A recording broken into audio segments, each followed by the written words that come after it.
कुछ टाइम पहले Exide industries market के सबसे हॉट स्टॉक्स में से एक था। जनवरी 23 से जून 24 के बीच स्टॉक ने 218% का मैसिव रिटर्न दिया। ये रैली इंडिया के इलेक्ट्रिक व्हीकल बूम के ऑप्टिमिज्म से ड्रिवन थी और एक्साइड को एक की बेनिफिशियरी माना जा रहा था। फिर 2024 में एक बड़ा बूस्ट आया। Exide energy solutions limited company की होली ओन्ड सब्सिडरी ने Hyundai और किया के साथ इंडिया के ईवी मार्केट में स्ट्रेटेजिक पार्टनरशिप के लिए मेमोरेंडम ऑफ अंडरस्टैंडिंग साइन किया। लेकिन मोमेंटम ज्यादा देर तक नहीं रहा। मई 25 यानी कि 7 मई तक स्टॉक ने अपने 52 वीक हाई से लगभग 40% गिरावट देखी और अब 375 रुपीज के आसपास ट्रेड हो रहा है। तो क्या बदला? इन्वेस्टर सेंटिमेंट नेगेटिव क्यों हो गया और इस लेगेसी बैटरी मेकर का फ्यूचर कैसा दिखता है? चलिए जानते हैं। Welcome to share market by Groww. आज के वीडियो में हम डिकोड करेंगे कि इंडिया के top battery maker Exide industries को क्या परेशानी हो रही है। और एक्साइड इंडस्ट्रीज कोई नई कंपनी नहीं है। 78+ इयर्स की लेगेसी के साथ ये इंडिया के सबसे ट्रस्टेड बैटरी मैन्युफैक्चरिंग नेम्स में से एक है। इनके प्रोडक्ट्स टू व्हीलर्स, कार्स से लेके टेलीकॉम टावर्स और पावर ग्रिड्स तक सब कुछ पावर करते हैं। इंडिया के बैटरी मार्केट में इसका लीडिंग पोजीशन है। Specially organised lead acid battery market में top position. Automotive OEM space में कंपनी टू व्हीलर्स और फोर व्हीलर्स दोनों में स्ट्रॉन्ग प्रेजेंस रखती है। रिप्लेसमेंट बैटरी मार्केट में तो ये मोस्टली टू व्हीलर्स और फोर व्हीलर्स दोनों में स्ट्रॉन्ग प्रेजेंस रखती है। रिप्लेसमेंट बैटरी मार्केट में तो ये मोस्टली टू प्लेयर गेम है जिसमें एक्साइड लीड पोजीशन में है। एक्साइड के रेवेन्यू ब्रॉडली दो सेगमेंट्स में डिवाइडेड है।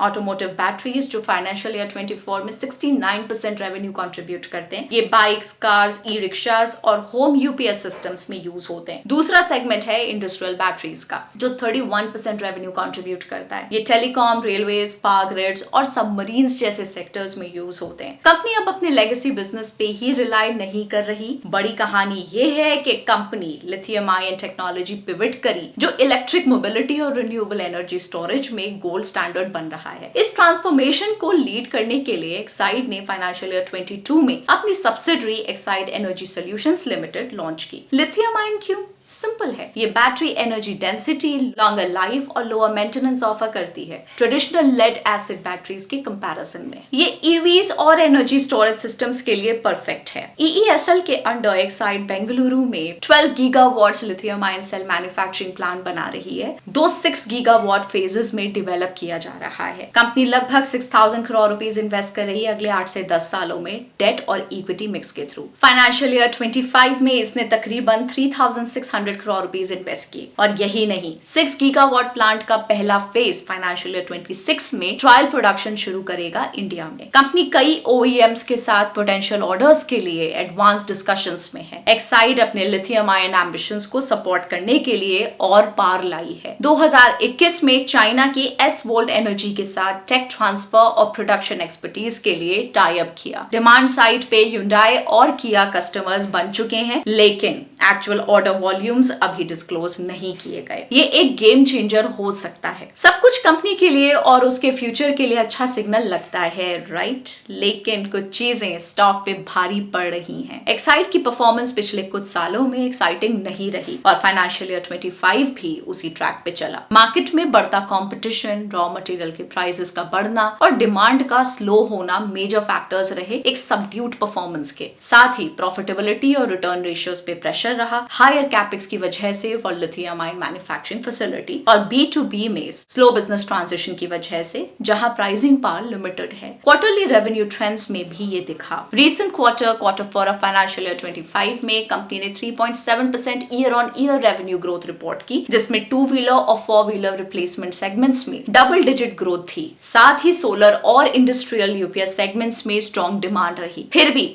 ये ग्रीन शूट्स पूरे साल के नंबर्स को सिग्निफिकेंटली अपलिफ्ट करने के लिए काफी नहीं थे। Revenue growth largely auto OEMs, telecom और होम इन्वर्टर सेगमेंट के स्लो डाउन से ऑफसेट हुआ। मैनेजमेंट के मुताबिक एक्सपोर्ट डिमांड वीक रही, मेनली यूरोप में इंडस्ट्रियल डिमांड के स्लो डाउन के चलते। मार्जिन्स गिर के क्वार्टर 4 ऑफ फाइनेंशियल ईयर 25 में 11.2% पे आ गए, जो पिछले साल 12.9% से कम है। Mainly input cost, specially lead और हायर इंटरेस्ट एक्सपेंसेस की वजह से। फाइनेंशियल ईयर 25 के लिए भी मार्जिन 11.4% पे गिरा, पिछले साल के 11.6 3.7% से। रॉ मटेरियल प्राइसेस, खासकर antimony which is a semi metal used to enhance the strength and durability of battery components, ये पिछले कुछ क्वार्टर्स में पेन पॉइंट रहे, लेकिन Q4 ऑफ फाइनेंशियल ईयर 25 में कंपनी ने पिछले 4 महीनों में 3 प्राइस हाइक्स किए हैं ताकि इम्पैक्ट पास ऑन कर सके। ऑपरेशनल इश्यूज के अलावा एक्साइड को कंपटीशन भी बढ़ता दिख रहा है। ये सिर्फ कोर बिजनेस में नहीं बल्कि नए वर्टिकल्स जैसे कि ईवी बैटरी इन्वेस्टमेंट्स में भी है, जैसे कि इसका सबसे बड़ा rival Amara Raja EV battery investments को तेज कर रहा है। ये रहा quick head to head comparison. तो जबकि एक्साइड मार्केट कैप में बड़ा है, अमारा राजा कैपेसिटी और इन्वेस्टमेंट में अग्रेसिव जा रहा है। एक और कंसर्न है कैपेसिटी यूटिलाइजेशन रिस्क। इंडिया की EV battery demand financial year 30 तक 60 से 65 गीगावाट आवर टच करने वाली है और Exide 12 gigawatt lithium ion plant बना रहा है। मार्केट के सभी प्लांट मैन्युफैक्चरिंग कैपेसिटीज के साथ कैपेसिटी का अंडर यूटिलाइजेशन होने का रिस्क है। रियल टेस्ट ये होगा कि डिमांड एक्सपेक्टेशंस को मैच करती है या नहीं। अगर नहीं तो मैसिव अंडर यूटिलाइजेशन का रिस्क है। एक्साइड को ये रिस्क मैनेज करना पड़ेगा, शायद एक्सपोर्ट्स टारगेट करके या नॉन ईवी सेगमेंट्स जैसे कि एनर्जी स्टोरेज में एक्सपैंड करके। Lithium ion cell manufacturing globally low margin business है। एक्साइड की ग्रीनफील्ड फैसिलिटी जो स्क्रैच से बनी है, स्टेबलाइज और स्केल होने में टाइम लेगा, जो रिटर्न्स को ड्रैग कर सकता है। ज्यादा डोमेस्टिक पीवी ओईएम्स के पास अपने लिथियम आयन प्लान्स या टाई-अप्स ऑलरेडी हैं, इसलिए एक्साइड का एड्रेसेबल मार्केट लिमिटेड है।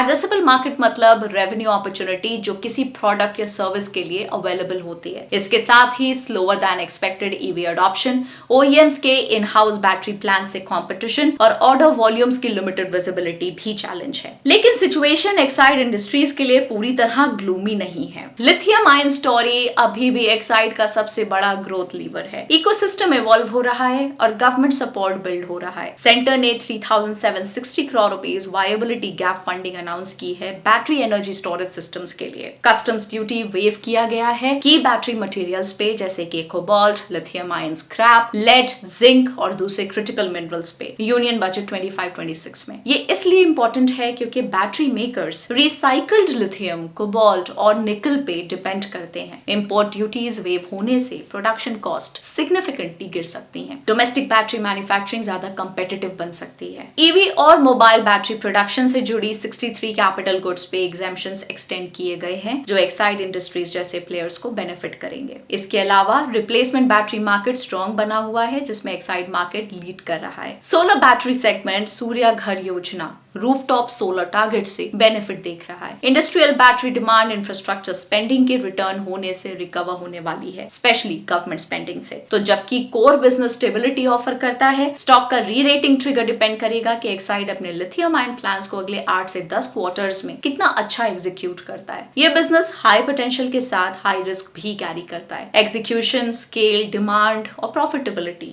आगे के 4 बड़े वॉच पॉइंट्स रहेंगे। तब तक कंपनी की परफॉर्मेंस प्रेशर में रहने का चांस है। आपका क्या ख्याल है? क्या ये 78 इयर्स पुराना जायंट डिसरप्शन को पार कर पाएगा और इंडिया के इलेक्ट्रिफिकेशन स्टोरी में रेलेवेंट बना रहेगा? अपने थॉट्स हमारे साथ कमेंट्स में जरूर शेयर करें। For more such insight subscribe करें शेयर मार्केट बाय ग्रो।